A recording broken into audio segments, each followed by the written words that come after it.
धर्मेंद्र प्रधान के इस्तीफे के बाद जंतर मंतर शांत। क्या अब बिहार बनेगा छात्रों की लड़ाई का नया अखाड़ा? क्या दो गलतियां सम्राट सरकार को पड़ सकती हैं भारी? नमस्कार, आदाब। मैं हूं फरीद अली और आप देख रहे हैं TV9 डिजिटल। दिल्ली के जंतर मंतर पर 50 दिनों तक चला छात्रों का आंदोलन अब भले ही शांत पड़ गया हो, लेकिन इसका राजनीतिक और कानूनी असर अब बिहार में तेजी से दिखाई देने लगा है। बिहार बंद के दौरान पुलिस कार्रवाई, छात्रों की गिरफ्तारी और सीवान में एक पुलिसकर्मी द्वारा AK-47 से हवाई फायरिंग की घटना ने पूरे विवाद को नया मोड़ दे दिया है। विपक्ष इसे लोकतांत्रिक अधिकारों पर हमला बता रहा है, जबकि बिहार सरकार कानून व्यवस्था बनाए रखने के लिए कार्रवाई को जरूरी बता रही है। आतंकवादी है, हमारी बेटी क्या अपराधी है, क्या गुनाहगार है? क्या आवाज उठाना अपने अधिकार की, अपने सपनों के लिए, क्या ये गलत है? क्या आप NSA का धमकी देंगे? क्या रात रात भर आप तंग करेंगे? क्या रात रात भर बच्चों के घर, उनके माँ बाप को तंग करेंगे? 47 से आप गोली चलाएंगे, उसके बाद उसका इलाज नहीं करेंगे? पटना में छात्र अध्यक्ष पटना यूनिवर्सिटी सहित 300 और विधायक, माले के विधायक को आप जेल भेज देंगे? इतना बड़ा जुर्म करेंगे? इस तरीके से लगातार बिहार में अभी तक 800 बच्चों को जेल भेज दिया गया और आतंक का माहौल पैदा किया जा रहा है। पटना पुलिस बच्चों के साथ आतंकवादी का व्यवहार कर रही है। उसके बाद आप कर रहे, देखिए, ये देखिए, ये देखिए, ये देखिए, ये देखिए। उसके बाद आप कह रहे क्या करना चाहिए? या तो वो चुल्लू भर पानी में डूब के मर जाए, या तो हम लोग की स्थिति है कि या तो मरे करो या मरो की स्थिति है। इसी बीच कांग्रेस नेता राहुल गांधी, छात्र संगठन CJP यानी कॉकरोच जनता पार्टी और RJD सांसद मनोज झा की सक्रियता ने इस पूरे मुद्दे को सड़क से लेकर सुप्रीम कोर्ट तक पहुंचा दिया है। ऐसे में सवाल उठ रहा है कि क्या जंतर मंतर का आंदोलन अब बिहार में नया केंद्र बना सकता है, और क्या सरकार की कुछ कार्रवाई राजनीतिक रूप से उसके लिए भारी पड़ सकती है।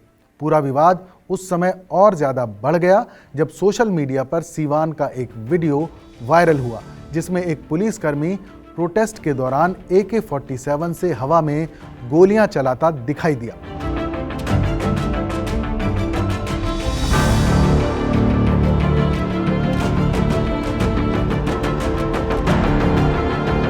गंभीर धाराओं में केस दर्ज। घटना के बाद संबंधित पुलिसकर्मी को सस्पेंड कर दिया गया और जांच के आदेश दिए गए। दूसरी तरफ छात्र संगठनों का आरोप है कि बिहार बंद और छात्र प्रदर्शनों के दौरान बड़ी संख्या में छात्रों को हिरासत में लिया गया और कई पर गंभीर धाराओं में केस दर्ज किए गए।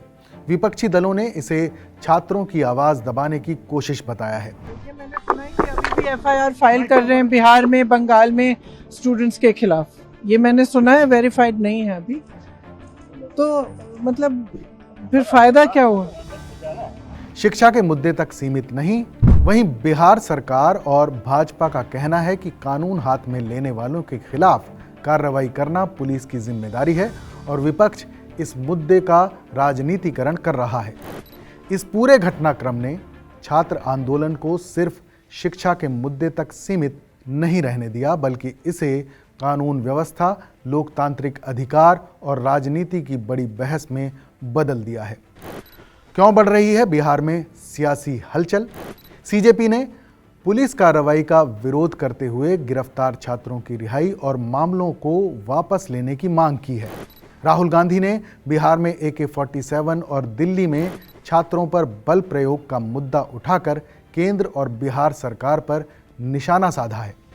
RJD सांसद मनोज झा ने पुलिस कार्रवाई की स्वतंत्र जांच की मांग को लेकर सुप्रीम कोर्ट का दरवाजा खटखटाया है।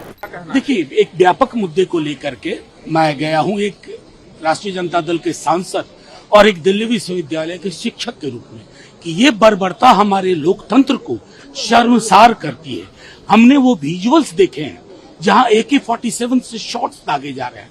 मैंने सदन के अंदर भी अभी शोरगुल के बावजूद कहा कि ये हमारी छवि पूरी दुनिया में क्या हो रही है साहब। एक डेमोक्रेटिक तरीके से लोग प्रोटेस्ट कर रहे हैं, आपको नागवार गुजर रहा, पुलिस स्टेट बना के रख दिया आपने।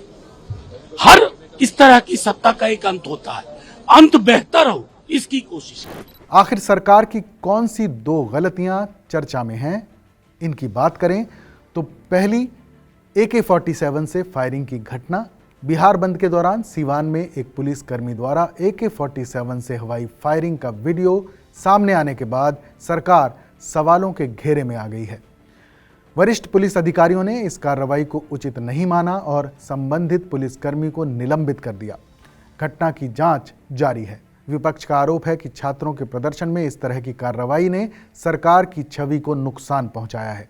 हालांकि सरकार का कहना है कि मामले में तुरंत कार्रवाई कर दी गई और दोषी पुलिसकर्मी के खिलाफ विभागीय प्रक्रिया शुरू कर दी गई है। दूसरा, छात्रों की गिरफ्तारी और गंभीर धाराओं में केस। पटना और अन्य स्थानों पर प्रदर्शन के बाद बड़ी संख्या में छात्रों को हिरासत में लिया गया। कुछ मामलों में गंभीर धाराओं के तहत FIR दर्ज होने को लेकर भी सवाल उठे। CJP और विपक्षी दलों का कहना है कि शांतिपूर्ण प्रदर्शन करने वालों पर कठोर कार्रवाई लोकतांत्रिक अधिकारों के खिलाफ है। दूसरी तरफ बिहार सरकार का तर्क है कि जहां हिंसा, सरकारी संपत्ति को नुकसान या कानून व्यवस्था बिगाड़ने की कोशिश हुई, वहां पुलिस ने कानूनी प्रक्रिया के तहत कार्रवाई की। राहुल गांधी और भाजपा आमने सामने। बिहार में छात्र आंदोलन के दौरान AK-47 के इस्तेमाल को लेकर सियासी विवाद तेज हो गया है। कांग्रेस नेता राहुल गांधी ने आरोप लगाया कि छात्रों के खिलाफ AK-47 का इस्तेमाल हुआ और सरकार से जवाब मांगा। इसके जवाब में भाजपा ने राहुल गांधी के दावे को झूठा और भ्रामक बताते हुए उन पर अराजकता फैलाने का आरोप लगाया तथा देश से माफी मांगने की मांग की। इस बीच सीवान में प्रदर्शन के दौरान AK-47 से हवाई फायरिंग करने वाले पुलिसकर्मी को निलंबित करके विभागीय जांच शुरू कर दी गई है। ये मामला अब राजनीतिक बहस का बड़ा मुद्दा बन गया है। सुप्रीम कोर्ट में पहुंचा मामला। RJD सांसद मनोज झा ने छात्र आंदोलन के दौरान हुई पुलिस कार्रवाई की स्वतंत्र जांच की मांग करते हुए सुप्रीम कोर्ट में याचिका दायर की है। सुनवाई के दौरान सुप्रीम कोर्ट ने टिप्पणी की कि सिर्फ आंदोलन होने के आधार पर लाठीचार्ज को उचित नहीं ठहराया जा सकता और शांतिपूर्ण विरोध प्रदर्शन संविधान द्वारा संरक्षित अधिकार है। हालांकि अदालत ने अभी मामले के तथ्यों पर अंतिम टिप्पणी नहीं की है और सुनवाई जारी है। ये खबर लिखी मेरी सहयोगी अंकिता ने। इस पर आपकी क्या राय है हमें कमेंट में ज़रूर बताइएगा। बाकी देश और दुनिया की तमाम बड़ी खबरों के लिए देखते रहिए TV9 डिजिटल।